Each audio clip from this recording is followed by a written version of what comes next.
Okay everyone, welcome to the all-new Kia K4 GT line. If you haven't gone and checked out our full touring review, definitely go have a look at that. But in this video, we're going to take you on a drive of this all-new Kia K4. And of course, with this GT line, we're getting a 2-liter naturally aspirated 4-cylinder engine under the hood, making just around 140-ish horsepower. It's nothing too crazy. Intelligent variable transmission, aka Kia's version of a CVT, though it is doesn't rubber band like normal CVTs do. It kind of simulates 8 gears. We have paddle shifters here, 2 drive modes, normal and sport. And since this is the GT Line 1, we get an exclusive multi-link rear suspension versus the typical torsion beam of the regular lower versions of the Kia K4. Of course, front wheel drive. We do have a reversing camera, no parking sensors though. We do have a rear cross traffic alert via camera, which is pretty cool. Very crystal clear cameras with trajectory. We have auto brake hold as well, and a manual mode down here as well as up here. So a lot of fun stuff, and let's head off in the K4.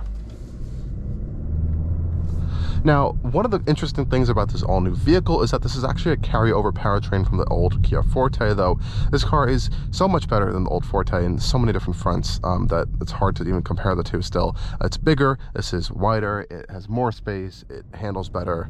I think it looks galaxies better as well, and the technology is a galactic improvement on this interior over here. And this all-new steering wheel goes and translates directly into the steering of this vehicle as well, because it actually is quite nice. Going around corners, you have a really sharpness to this car. It's very, very direct. You have a pretty quick steering ratio. Now, it's pretty light, but you can just see how direct the steering is of this car. And, you know, it's nothing like a sports car or anything, but it has a good, just general feedback coming from the road. And you have a good sensation of where the tires are and the placement of this vehicle. Now, with this multi-link rear suspension setup over here, you definitely have a better handling feel of this Kia K4 on the roads.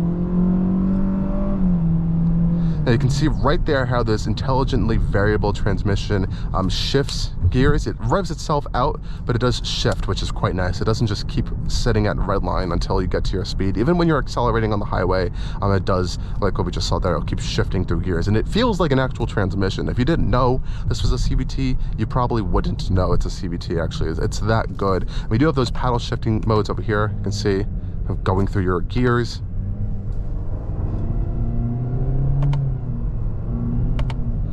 Again, pretty good in that aspect, nothing too crazy there, but I'm just going to drive this vehicle around like a normal person would and not use the paddle shifters or a manual mode, but you have it there if you need to. Now, going around corners and stuff over here, again, I think the K4 actually does a nice, decent job around it. And the amazing part about this vehicle is its suspension in terms of damping. This is just a fantastic car to go over at areas with a lot of bumpy and broken roads and pavement like we have over here in New York.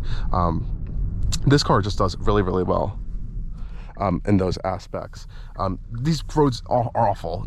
Honestly, everywhere around over here are really bumpy, and this car just soaks it up so well. It really, really impressed me over the course of this week. It drives almost like a Subaru in that sense, where it has this nice lofty suspension feel, but it has really great body control in that aspect. So I can definitely tell Kia has spent quite a lot of time on the chassis and suspension departments of this all-new K4, because it's showing. It's definitely showing around here.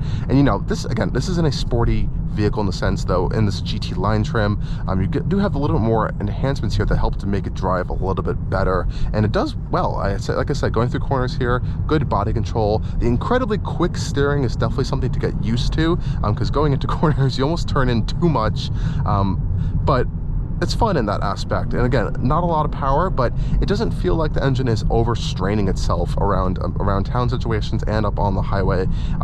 This powertrain, this engine, and this gearbox, I think, does a pretty good job at just modulating the engine in its best power band, and it's pretty refined and smooth actually in all applications. And another great aspect to this vehicle is that it gets really good fuel economy actually.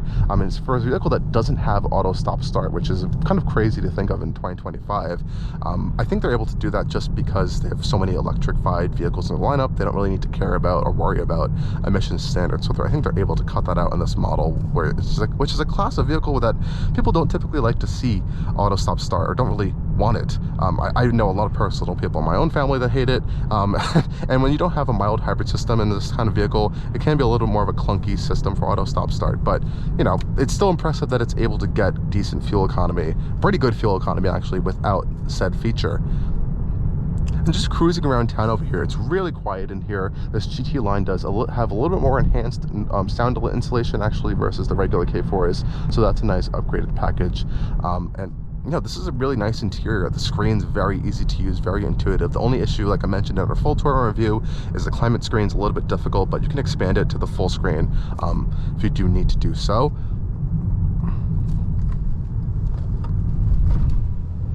Brakes are also pretty good in the K4. Pretty progressive feeling brakes. You have good brake feel. It doesn't feel like overly weirdly boosted or just too much travel. Some vehicles, even like the Mazda 3, I love how that car handles. Definitely think even better than this, but Mazda's brake pedals are a little bit funky sometimes. You do got to get used to it. This is really easy in the sense where you can just hop in and go, and you really don't feel like there's any weird quirks to kind of getting to the use of the driving experience of this K4. Okay, everyone, we're obviously now still in the K5, and let's take it out on the highway. Obviously a little wet and snowy today with these conditions, but it still actually puts traction and power down pretty well. Definitely cuts some power when it is those front wheels are losing traction, but honestly getting onto the highway with this IVT and this relatively low horsepower powertrain isn't actually the worst thing. So it's in sport mode now, which you don't need to have it in to get onto one highway, but I'll just show you what this transmission does when you do kind of accelerate onto a highway. There you go. As you can see, it shifts, and it downshifts as well. Oh god, some ice flying off this truck over here. But it does simulate shifts on the highway, which I think is pretty cool. So you don't feel like you're in a CVT all the time, which is pretty nice. Now out here on the highway, a really fantastic feature of this car is the highway driving assistant, and that's just basically your radar adaptive cruise control, but it works pretty well, and I think it can pair with the Kia navigation system. They work a little bit better together when you're using that. But demonstrating this is very simple. You just turn it on. You can turn on and off your lane and steering assist right there, and voila, that is it. This is still one of the better systems on the market.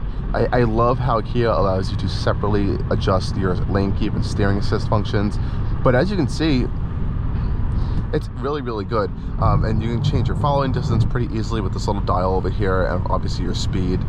So yeah, it's really not bad. And this is one of those systems where Hyundai, Kia, and including Genesis as well, you're not supposed to obviously take your hands off the wheel, but they let you have your hands off the wheel for a very long time.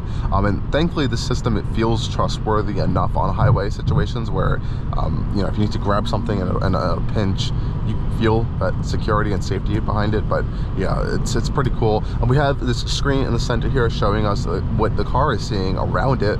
The blind spot is being activated in the value of the screen as well as obviously in our mirrors. But yeah, out here on the highway, it's definitely a little bit louder. You know, these economy class car vehicles are typically louder on the highway, just less sound deadening, less just overall material. But I think they did a generally good job with wind noise. I hear a lot of road and tire noise from underneath me, though wind noise is actually kept to a pretty low minimum. It is no buffeting from the side mirrors or from anywhere on this upper panel over here above the windshield. So I think they did a good job with sound deadening. Just definitely can hear that road noise coming into the cabin. But the ride is just really good on the K4. It's very comfortable. By driving system, I want to see if it's going to slow us down for a curve. I think it's just slowing down for the car in front of us. And it also knows that I'm taking control of steering. The steering assist button has turned off. And yeah, pretty quiet out here on the highway. And you know what? This has been a really great week with the K4. I have thankfully been able to live with it in nearly every single weather condition you could possibly imagine here in New York, because it's been hot, raining, snowing, and icy all in the same week. so it's handled all of that pretty well, actually, including the snow last night. We just did a little snow drive, and yeah, it's a nice new entry-level